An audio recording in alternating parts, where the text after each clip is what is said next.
Hello friends, welcome to ಸತ್ಯ Kannada info. Karnataka police constable ಹುದ್ದೆಗಳಿಗೆ notification release ಆಗಿದ್ದು, ಅದಕ್ಕೆ ಸಂಬಂಧಿಸಿದಂತೆ ಆನ್ಲೈನ್ನಲ್ಲಿ ಅರ್ಜಿ ಸಲ್ಲಿಸಲು ಅಪ್ಲಿಕೇಶನ್ನು ಸಹ ಈಗಾಗಲೇ ಸ್ಟಾರ್ಟ್ ಆಗಿದ್ದು, ಯಾವ ರೀತಿಯಾಗಿ ಆನ್ಲೈನ್ ಅಪ್ಲಿಕೇಶನನ್ನು ಸಲ್ಲಿಸಬೇಕು ಎನ್ನುವ ಕಂಪ್ಲೀಟ್ ಅಪ್ಲಿಕೇಶನ್ ಪ್ರೋಸೆಸ್ನ ವಿಡಿಯೋ ನಮ್ಮ ಚಾನಲ್ನಲ್ಲಿ ಅಪ್ಲೋಡ್ ಮಾಡಿದ್ದೀವಿ. ಆದರೆ ಕೆಲವೊಂದು ವಿದ್ಯಾರ್ಥಿಗಳಿಗೆ ಆನ್ಲೈನ್ನಲ್ಲಿ ಅರ್ಜಿಯನ್ನು ಸಲ್ಲಿಸಬೇಕಾದ್ರೆ ಎರರ್ಸ್ ಬರ್ತಾ ಇದೆ. ಸೊ ಈ ವಿಡಿಯೋದಲ್ಲಿ ಅಪ್ಲಿಕೇಶನ್ ಸಲ್ಲಿಸಬೇಕಾದ್ರೆ ಯಾವ ರೀತಿಯಾಗಿ ಎರರ್ಸ್ ಬರ್ತಾ ಇದೆ ಮತ್ತು ಇವುಗಳಿಗೆ ಏನಾದರೂ ಸೊಲ್ಯೂಷನ್ ಇದೆಯಾ ಅಂತೇಳಿ ಈ ವಿಡಿಯೋದಲ್ಲಿ ನೋಡೋಣ. ಹಾಗಾಗಿ ನೀವು ಅಪ್ಲಿಕೇಶನನ್ನು ಸಬ್ಮಿಟ್ ಮಾಡೋದಕ್ಕಿಂತ ಮುಂಚೆ ಕಂಪಲ್ಸರಿಯಾಗಿ ಈ ವಿಡಿಯೋನ ನೋಡಿಬಿಟ್ಟು ನಂತರ ಆನ್ಲೈನ್ ಅರ್ಜಿಯನ್ನು ಸಲ್ಲಿಸಿ. ನೀವೇನಾದರೂ ಫಸ್ಟ್ ಟೈಮ್ ನಮ್ಮ ಚಾನಲ್ಗೆ ಬಂದಿದ್ರೆ ಕೆಳಗಡೆ ಕಾಣುವಂತಹ ಸಬ್ಸ್ಕ್ರೈಬ್ ಬಟನ್ ಮೇಲೆ ಕ್ಲಿಕ್ ಮಾಡಿ ನಮ್ಮ ಚಾನಲ್ಗೆ ಸಬ್ಸ್ಕ್ರೈಬ್ ಮಾಡಿಕೊಳ್ಳಿ. ಬನ್ನಿ ವಿಡಿಯೋ ಸ್ಟಾರ್ಟ್ ಮಾಡೋಣ. ನೀವು ಮೊದಲನೇದಾಗಿ ಅರ್ಜಿಯನ್ನು ಸಲ್ಲಿಸಲು KE ವೆಬ್ಸೈಟ್ಗೆ ಬರಬೇಕಾಗಿರುತ್ತೆ. KE ವೆಬ್ಸೈಟ್ಗೆ ಬಂದ ನಂತರ ನಿಮಗೆ ಇಲ್ಲಿ 2 ಲಿಂಕ್ ಸಿಗುತ್ತೆ. ಆನ್ಲೈನ್ ಅರ್ಜಿ ಸಲ್ಲಿಸುವ ಲಿಂಕ್, ಕಲ್ಯಾಣ ಕರ್ನಾಟಕ ಅಂತ. ಸೊ ಇದು ಬಂದು ಓನ್ಲಿ ಕಲ್ಯಾಣ ಕರ್ನಾಟಕ ಹುದ್ದೆಗಳಿಗೆ ಆನ್ಲೈನ್ ಅರ್ಜಿಯನ್ನು ಸಲ್ಲಿಸುವಂತಹ ಲಿಂಕ್ ಆಗಿರುತ್ತೆ.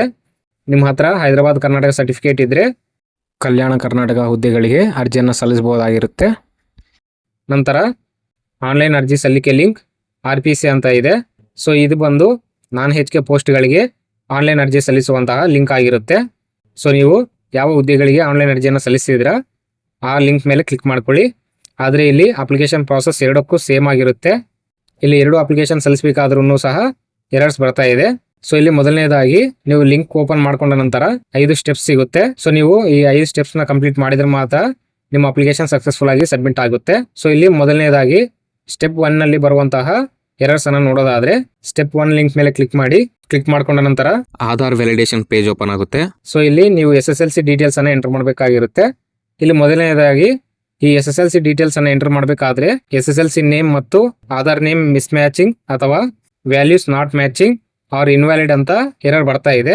ಸೊ ಇಲ್ಲಿ ನೀವು ನಿಮ್ಮ SSLC ನೇಮ್ ಮತ್ತು ನಿಮ್ಮ ಆಧಾರ್ ನೇಮ್ ಸೇಮ್ ಆಗಿದೆನಾ ಇಲ್ವಾ ಅಂತೇಳಿ ಒಮ್ಮೆ ಚೆಕ್ ಮಾಡ್ಕೋಬೇಕಾಗಿರುತ್ತೆ. ಇನ್ ಕೇಸ್ ನಿಮ್ಮ ಆಧಾರ್ ಡೀಟೇಲ್ಸ್ ಮತ್ತು SSLC ಡೀಟೇಲ್ಸ್ ಸೇಮ್ ಆಗಿದ್ರು ಎರರ್ ಬರ್ತಾ ಇದೆ ಅಂತಂದ್ರೆ ಇದು ಟೆಕ್ನಿಕಲ್ ಎರರ್ ಆಗಿರುತ್ತೆ. ಸೊ ಇದನ್ನ KE ಕಡೆಯವರೇ ರಿಸಾಲ್ವ್ ಮಾಡಬೇಕಾಗಿರುತ್ತೆ.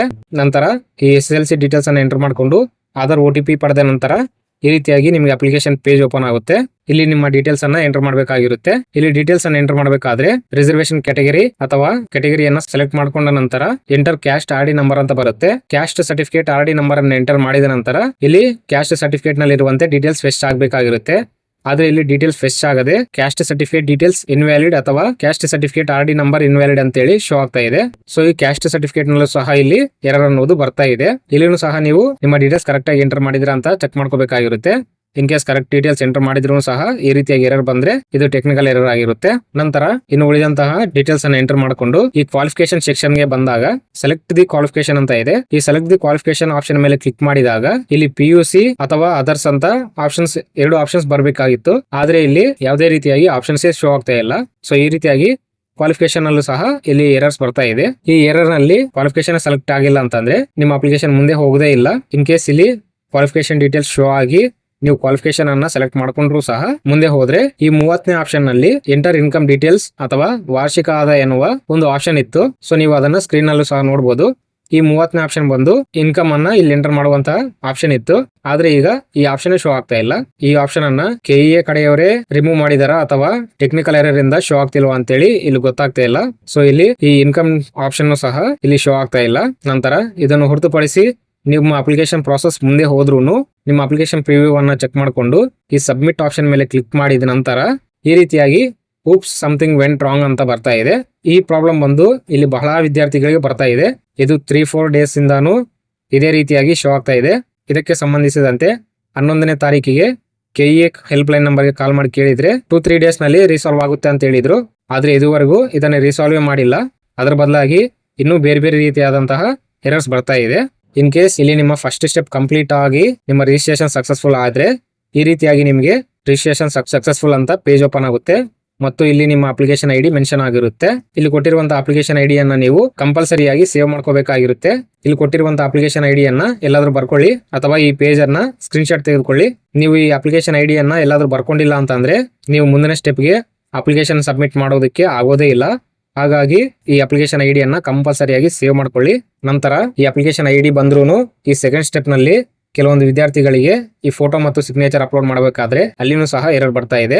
ಸೊ ನಿಮ್ಗೆ ಇಲ್ಲಿ ಫೋಟೋ ಮತ್ತು ಸಿಗ್ನೇಚರ್ ನ ಡೈಮೆನ್ಷನ್ಸ್ ಎಷ್ಟು ಇರಬೇಕು, ಎಷ್ಟು KB ಇರಬೇಕು ಹಾಗೂ ಎಷ್ಟು ಕ್ಯಾರೆಕ್ಟರ್ಸ್ ನ ಒಳಗಡೆ ಇರ್ಬೇಕಂತೇಳಿ ಕಂಪ್ಲೀಟ್ ಆಗಿ ಮೆನ್ಷನ್ ಮಾಡಿದ್ದಾರೆ. ಇದರ ಪ್ರಕಾರ ನೀವು ಫೋಟೋನ ರೀಸೈಸ್ ಮಾಡ್ಕೋಬೇಕಾಗಿರುತ್ತೆ. ನೀವು ಕರೆಕ್ಟ್ ಆಗಿ ರೀಸೈಸ್ ಮಾಡ್ಕೊಂಡು ಅಪ್ಲೋಡ್ ಮಾಡಿದ್ರೆ ಅಪ್ಲೋಡ್ ಆಗುತ್ತೆ, ಚೆಕ್ ಮಾಡ್ಕೊಳ್ಳಿ. ನಂತರ ಇಲ್ಲಿ ಕೆಲವೊಂದು ವಿದ್ಯಾರ್ಥಿಗಳು ಅಪ್ಲಿಕೇಶನ್ ಅನ್ನ ಸಬ್ಮಿಟ್ ಮಾಡಬೇಕಾದ್ರೆ ಇನ್ಫಾರ್ಮೇಶನ್ ಅನ್ನ ರಾಂಗ್ ಆಗಿ ಎಂಟರ್ ಮಾಡಿದೀವಿ, ಎಡಿಟ್ ಮಾಡೋಕೆ ಬರ್ತಾ ಇಲ್ಲ ಅಂತ ಹೇಳಿ ಕಾಮೆಂಟ್ ಮಾಡಿದ್ದೀರಾ. ಹೌದು, ಇಲ್ಲಿ ನೀವು ಒಮ್ಮೆ ಅಪ್ಲಿಕೇಶನ್ ಅನ್ನ ಸಬ್ಮಿಟ್ ಮಾಡಿದ್ರೆ ಮತ್ತೆ ನೀವು ಡೀಟೇಲ್ಸ್ ಅನ್ನ ಎಡಿಟ್ ಮಾಡೋದಕ್ಕೆ ಯಾವುದೇ ರೀತಿಯಾಗಿ ಇಲ್ಲಿ ಎಡಿಟ್ ಆಪ್ಷನ್ ಕೊಟ್ಟಿಲ್ಲ. ಮತ್ತು ಎಡಿಟ್ ಆಪ್ಷನ್ ಅನ್ನ ಮುಂದೆ ಕೊಡ್ತಾರ ಅಂತ ನೋಡೋದಾದ್ರೆ KE ಹೆಲ್ಪ್ ಲೈನ್ ನಂಬರ್ಗೆ ಕಾಲ್ ಮಾಡಿ ಕೇಳಿದಾಗ ಎಡಿಟ್ ಆಪ್ಷನ್ ಅನ್ನ ಬಿಡೋದಿಲ್ಲ ಅಂತಾನೆ ಹೇಳಿದ್ರು. ಆದ್ರೆ ಈ ರೀತಿಯಾಗಿ ಈಗ ಎರರ್ಸ್ ಬರ್ತಾ ಇರೋದ್ರಿಂದ ಮೇ ಬಿ ಕೊಡಬಹುದು, ಕೊಡದೇನೆ ಇರಬಹುದು. ಹಾಗಾಗಿ ನೀವು ಅಪ್ಲಿಕೇಶನ್ ಅನ್ನ ಸಬ್ಮಿಟ್ ಮಾಡಬೇಕಾದ್ರೆ ನಿಮ್ಮ ಪ್ರತಿಯೊಂದು ಇನ್ಫಾರ್ಮೇಶನ್ ಕರೆಕ್ಟ್ ಆಗಿದೆನಾ ಇಲ್ವಾ ಅಂತೇಳಿ ಚೆಕ್ ಮಾಡ್ಕೊಂಡು ನಂತರವೇ ಸಬ್ಮಿಟ್ ಮಾಡ್ಕೊಳ್ಳಿ. ಇಲ್ಲಿ ಈಗಾಗಲೇ ಇನ್ಫಾರ್ಮೇಶನ್ ಅನ್ನ ರಾಂಗ್ ಆಗಿ ಎಂಟರ್ ಮಾಡಿದವರು KE ಹೆಲ್ಪ್ ಲೈನ್ ನಂಬರ್ಗೆ ಕಾಲ್ ಮಾಡಿ ವಿಚಾರಿಸಿ ಅಥವಾ KEಗೆ ಮೇಲ್ ಮಾಡಿ ಮೇ ಬಿ ಇನ್ಫಾರ್ಮೇಶನ್ ಅನ್ನ ಕರೆಕ್ಟ್ ಮಾಡಿ ಕೊಡಬಹುದು. ಆನ್ಲೈನ್ ಅರ್ಜಿಯನ್ನ ಸಲ್ಲಿಸಬೇಕಾದ್ರೆ ಈ ರೀತಿಯಾಗಿ ಈ ಎಲ್ಲಾ ಎರರ್ಸ್ ಇಲ್ಲಿ ಶೋ ಆಗ್ತಾ ಇದೆ. KE ಹೆಲ್ಪ್ ಲೈನ್ ನಂಬರ್ಗೆ ಕಾಲ್ ಮಾಡಿ ಈ ಎಲ್ಲಾ ಎರರ್ಸ್ ನ ಬಗ್ಗೆ ಕೇಳಿದಾಗ ಆದಷ್ಟು ಬೇಗ ಈ ಎಲ್ಲಾ ಎರರ್ಸ್ ಅನ್ನ ರೀಸಾಲ್ವ್ ಮಾಡ್ತೀವಿ ಅಂತಾನೆ ಹೇಳ್ತಿದ್ದಾರೆ. ಎಷ್ಟು ದಿನದಲ್ಲಿ ಈ ಎಲ್ಲಾ ಎರರ್ಸ್ ರೀಸಾಲ್ವ್ ಆಗುತ್ತೆ ಅಂತೇಳಿ ನೋಡ್ಬೇಕಾಗಿದೆ. ಎರರ್ಸ್ ಬರ್ತಾ ಇರೋದ್ರಿಂದ ಕೆಲವೊಂದು ದಿನ ವೇಟ್ ಮಾಡಿ ಈ ಎಲ್ಲಾ ಪ್ರಾಬ್ಲಮ್ಸ್ ರೀಸಾಲ್ವ್ ಆದ ನಂತರ ಅರ್ಜಿಯನ್ನ ಸಲ್ಲಿಸಿ. ಅಲ್ಲಿವರೆಗೂ ಸ್ವಲ್ಪ ದಿನ ವೇಟ್ ಮಾಡಿ. ಒಮ್ಮೆ ಈ ಎಲ್ಲಾ ಎರರ್ಸ್ ರೀಸಾಲ್ವ್ ಆದ ನಂತರ ವಿಡಿಯೋ ಮೂಲಕ ಅಪ್ಡೇಟ್ ಮಾಡ್ತೀವಿ ರೀಸಾಲ್ವ್ ಆಗಿದೆ ಅಂತ ಹೇಳಿ. ಇನ್ ಕೇಸ್ ವಿಡಿಯೋ ಮಾಡಿಲ್ಲ ಅಂತ ಅಂದ್ರೆ ನಮ್ಮ ಟೆಲಿಗ್ರಾಮ್ ಚಾನಲ್ ನಲ್ಲಿ ಅಪ್ಡೇಟ್ ಮಾಡ್ತೀವಿ. ಹಾಗಾಗಿ ಡಿಸ್ಕ್ರಿಪ್ಷನ್ ನಲ್ಲಿ ಮತ್ತು ಕಾಮೆಂಟ್ ಬಾಕ್ಸ್ ನಲ್ಲಿ ನಮ್ಮ ಟೆಲಿಗ್ರಾಮ್ ಚಾನಲ್ ನ ಲಿಂಕ್ ಇರುತ್ತೆ. ಆ ಲಿಂಕ್ ಮೇಲೆ ಕ್ಲಿಕ್ ಮಾಡಿ ನೀವು ನಮ್ಮ ಟೆಲಿಗ್ರಾಮ್ ಚಾನಲ್ಗೆ ಜಾಯಿನ್ ಮಾಡ್ಕೊಳ್ಳಿ. ಸೊ ಇದಿಷ್ಟು ಈ ಕಾನ್ಸ್ಟೇಬಲ್ ಹುದ್ದೆಗಳಿಗೆ ಆನ್ಲೈನ್ ಅರ್ಜಿ ಸಲ್ಲಿಸಬೇಕಾದ್ರೆ ಉಂಟಾಗುವಂತಹ ಎರರ್ಸ್ಗೆ ಸಂಬಂಧಿಸಿದಂತೆ ಇನ್ಫಾರ್ಮೇಶನ್ ಆಗಿರುತ್ತೆ. ಐ ಹೋಪ್ ಈ ಇನ್ಫಾರ್ಮೇಶನ್ ನಿಮ್ಗೆ ಅರ್ಥ ಆಗಿದೆ ಅನ್ಕೊಂಡಿದ್ದೀನಿ.